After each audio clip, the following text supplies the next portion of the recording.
study of this thermodynamics, we come across with several technical terms. First of all, let us discuss those technical terms before entering into the main topic, so that we will not have any confusion while learning the content or the concept. Now here in thermodynamics, we are observing the heat changes that takes place in a particular chemical reaction. So here, if we consider the reaction which is under observation as a system, the rest of the system other than which we are observing is said to be surroundings. That means here the whole thing around us, including us, is said to be a universe. Because energy is related, we know that energy is neither be created nor destroyed, but it can be converted from one form to another form. So heat is one form of energy. That means in a chemical reaction, just now we discussed that, since some chemical reactions heat is releasing and some chemical reactions heat is absorbing. So it doesn't mean that heat is generated in the reaction, in exothermic reaction, or heat is consumed in the endothermic reaction or destroyed in the endothermic reaction. It is not so. Somewhere in the one change is interrelated with the other change in this universe. So the small portion which we are observing, or which is under observation, is said to be a system. And the system, except the system which we are observing, all the remaining part in this universe is said to be surrounding. So system plus surrounding together gives us universe.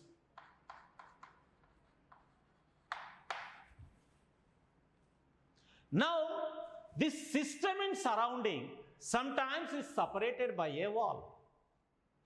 This separating wall, for example, if you are doing or conducting one experiment in a test tube, the test tube is a wall. If you are doing an experiment in a beaker, the beaker is a wall. So in between system and surrounding, there is a separating boundary. That boundary is said to be a wall.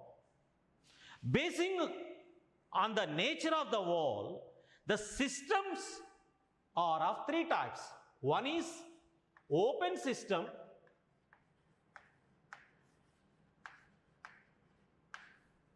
another one is closed system,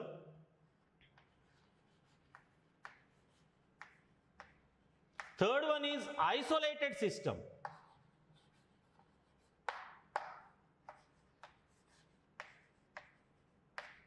Open system, closed system, and isolated system.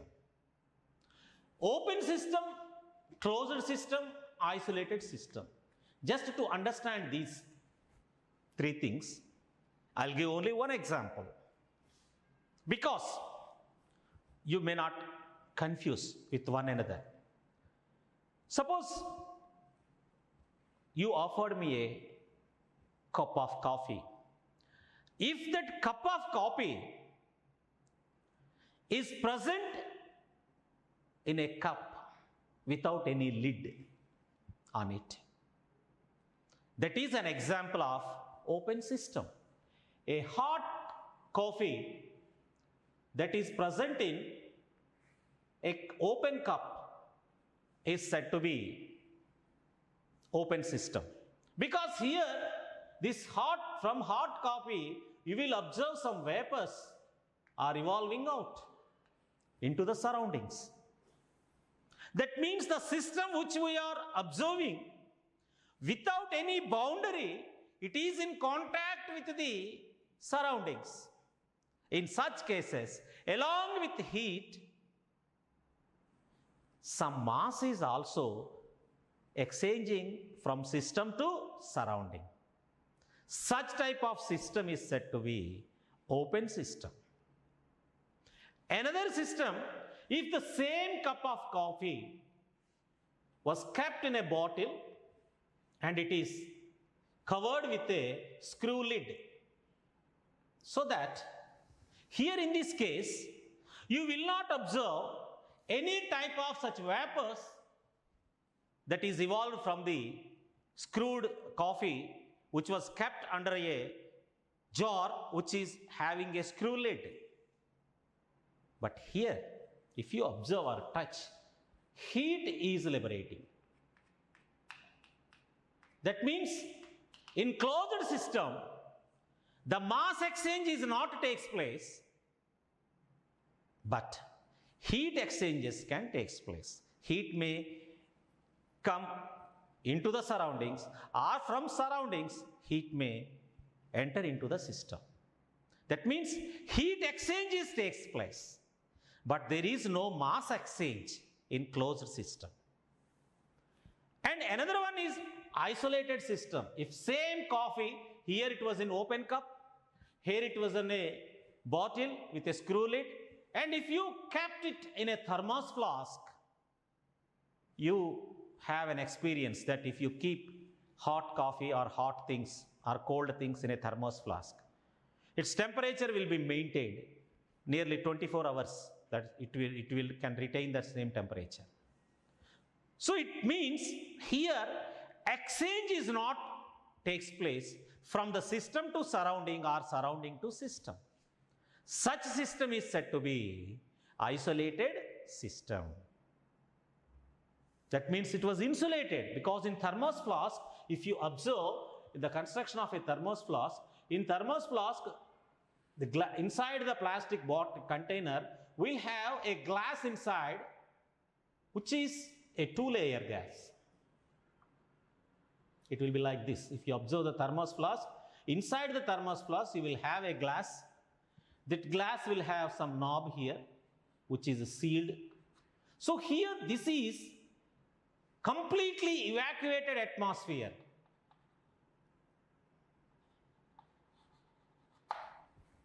The air which is present in between those two layers is completely evacuated. It is full of vacuum. Since the hot coffee is surrounded by a vacuum atmosphere, because for the transfer of heat and media is required. Here in this case, if you kept the hot coffee in a bottle, the coffee is in touch with the bottle is in touch with the entire surroundings. That means there is a media for the transfer of heat. Whereas in the case of thermos flask, there is no such media, because this coffee is surrounded by a vacuum atmosphere. As there is a vacuum in between system and surroundings, the heat exchange is not possible. That's why the coffee that was kept in thermos flask cannot exchange heat energy from inside to outside or outside to inside. The substance temperature remains constant because of the lack of media to transfer the heat. So these are the systems, because we can observe the reaction in an open system, in a closed system, or in an isolated system. So the heat changes may differ when our observation is changed, because you will get different types or different quantities of heat changes that you can observe when the same experiment is conducted in the three systems. And those energies are interrelated. We'll discuss the relation later classes of this topic. So this is the types of system which we can observe during the thermodynamic study. During the study of thermodynamics, we come across to study certain properties These properties can be divided into two types, namely intensive properties and extensive properties. Intensive properties means those properties which are independent of mass, independent of its mass or quantity, are said to be intensive properties. They are density,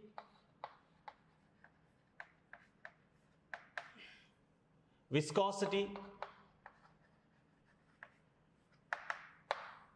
specific heat,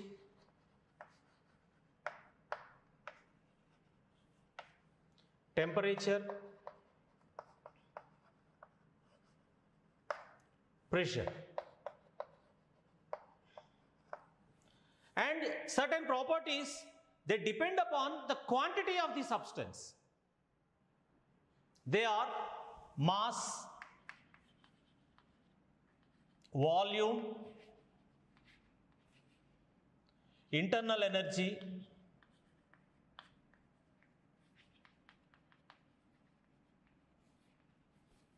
enthalpy, entropy, heat capacity, refractive index.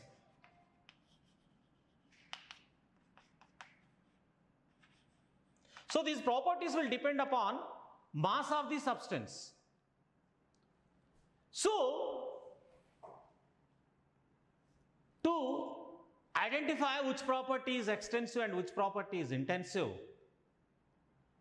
just take a box and write down the properties. For example, mass, temperature, pressure,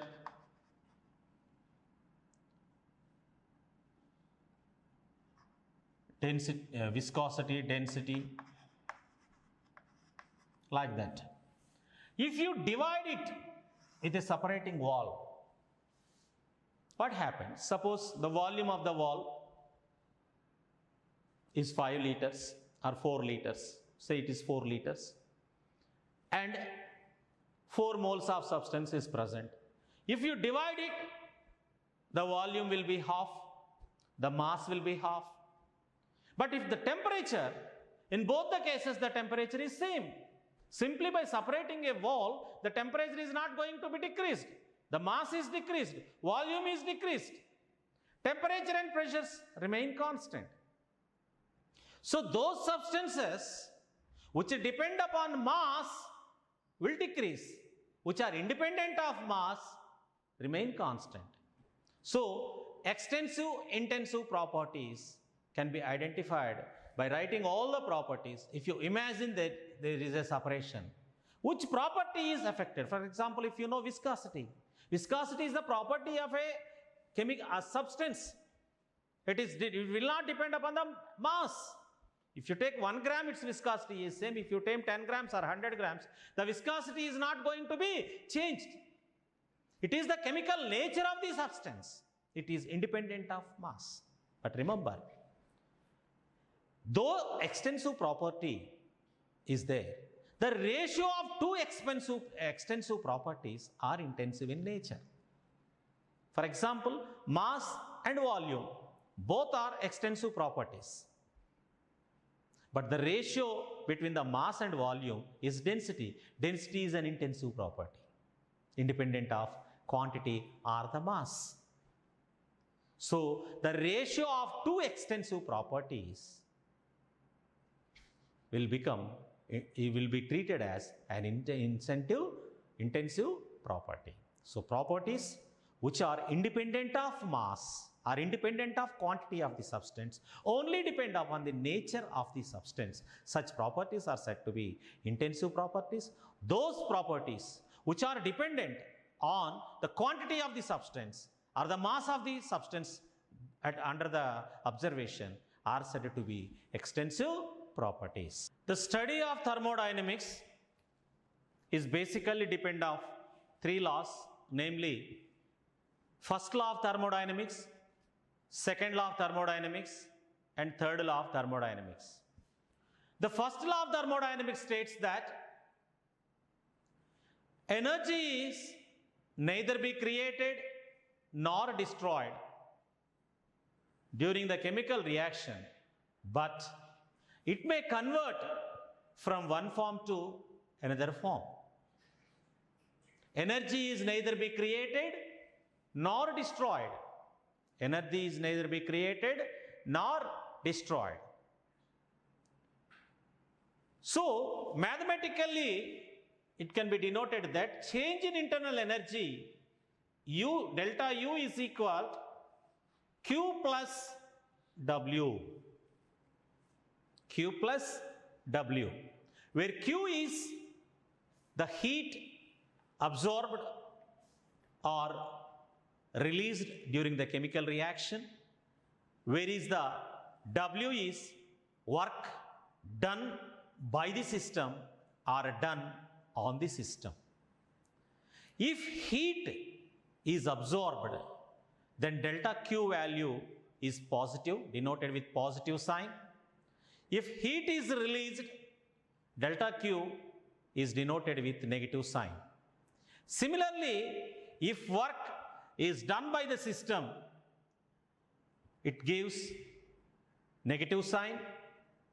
If work is done on the system, it gives a positive sign. According to first law of thermodynamics, a part of the heat thus absorbed by the system is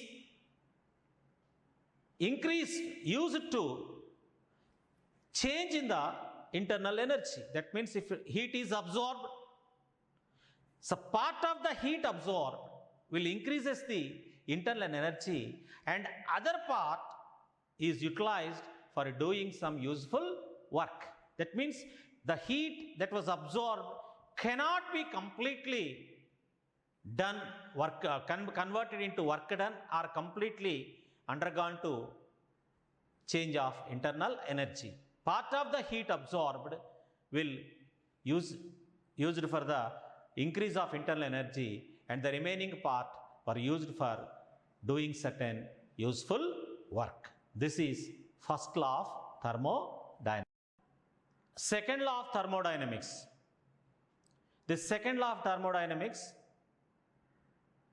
states that it is impossible to transfer heat from a colder body to hotter body on its own or without any external mechanism. And it also states that the heat that absorbed is not completely converted into a work without making any changes in the system or in the surroundings. The heat that was absorbed cannot be completely converted into work without any changes either in the system or in the surroundings. Another important thing that states by this second law is for all spontaneous process are thermodynamically irreversible. All spontaneous process means the process which is carried out on its own is said to be spontaneous. Non-spontaneous means the process or the reaction which is not possible to take place is said to be non-spontaneous. So all spontaneous processes are irreversible and it increases the entropy. The second law of thermodynamics also states that it is impossible to construct a perpetual mission of second kind. That means without energy, no work can be done. Without usage of energy, without using any energy, no work can be performed. With the help of this thermodynamics second law, we can predict that whether the reaction is possible in a particular direction in a given conditions or not. And it can also predict what fraction of heat is utilized during the changes of energy from one form to another form. That means when energy changes takes place from one form to another form, what portion of heat is consumed during the process. Third law of thermodynamics. Third law of thermodynamics states that at absolute zero temperatures, the entropy of a pure and crystalline substance is zero. Entropy. Entropy means disorderness. Disorderness is, the entropy is the measure of disorderness of constituent particles of a substance. Because at absolute zero temperature, the pure and crystalline substance, the constituent particles are at fixed positions and their arrangement is in a proper order. That means the disorderness is less and almost zero at absolute zero temperature. At absolute zero temperature, the entropy of a crystalline and pure substance is almost zero. As temperature increases, the disorderness is increasing. That means orderness is decreasing. The constituent particles arrangement will change and disorderness increases as temperature increases. If temperature decreases, disorderness decreases and orderness increases. Hence, the entropy value will become zero. If we know the temperature dependence Cp value, with the help of that value, we can calculate the entropy of a substance at given temperatures. This is third law of thermodynamics. Now we are coming to an important law. In examination point of view, it is repeatedly given several times in the board examinations. That is Hess's law of heat of summation. Hess's law of heat of summation. According to this law, when a chemical reaction takes place in one step or in several steps, the initial and final products are same. The heat of the reaction will be same, irrespective of the path in which the reaction takes place. For example, let us consider a chemical reaction which is carried out in many ways. That means A gives D. This is a chemical reaction. A is the reactant and D is the product. Now here the heat of the reaction is Q. This is one way. In another way, first A converted into B, B converted into D. Here in the first step, in the conversion of A to B, the heat of the reaction is found to be Q1 and here the reaction is found to be Q2. In another path, A first converted into C, then C converted into B, then B converted into D. Here the reaction heat changes observed are Q3, Q4, Q5. Here in these three paths, A is the initial product compound and B is the final compound. This is initial reactant and final product. But the paths are different. In one way, A is directly converted into D. In another path, A first converted into B, then converted into C. It's converted into D. In another time, A first converted into C, then C converted into B, and B converted into D. In each step, there is an energy change. Now, what Hess law states, whether the reaction is carried out in a single step, or in 2 steps, or in 3 steps, or in several steps, when initial and final compounds are same, the heat of the reaction is same. Mathematically, we can say that this Q is equal to Q1 plus Q2 in this path, and it is equal to Q3 plus Q4 plus Q5. This is another path. So whether it takes place in a single step, or in 2 steps, or in 3 steps, or in several steps, initial and final compounds are same. The heat changes are same. This is Hess law. This is Hess law. Now let us illustrate this with a live example where carbon and oxygen converted to give carbon dioxide. Now when carbon, which is a solid, reacts with oxygen, which is in a gaseous state, diatomic molecular gas,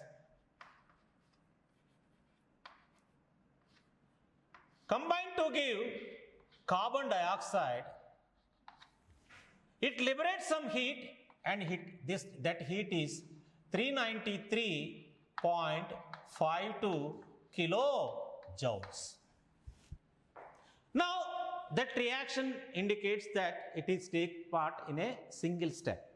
The same reaction may take part in 2 steps. That is, first carbon reacts with half mole of oxygen to give carbon monoxide gas and liberates 110.5 kilojoules of energy.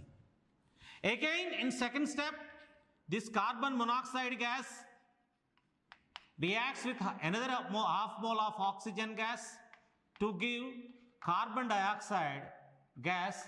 Now, in this step, it liberates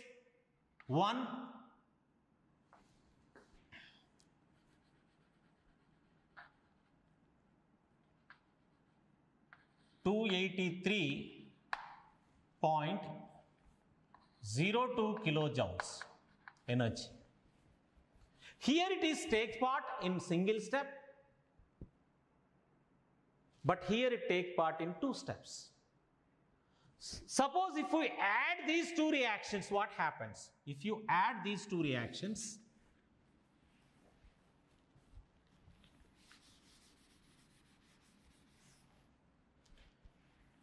C plus CO, C solid plus CO gas plus half O2 plus half O2. O2 gas gives CO gas plus CO2 gas plus the sum of these 2 will be 393.52 kilojoules. Now CO is common both in reactant side and product side, so we can remove it. Now the remaining equation, if you write carbon solid plus oxygen gas will gives us CO2 gas plus 393.52 kilojoules. We got the same reaction, the same quantity of heat.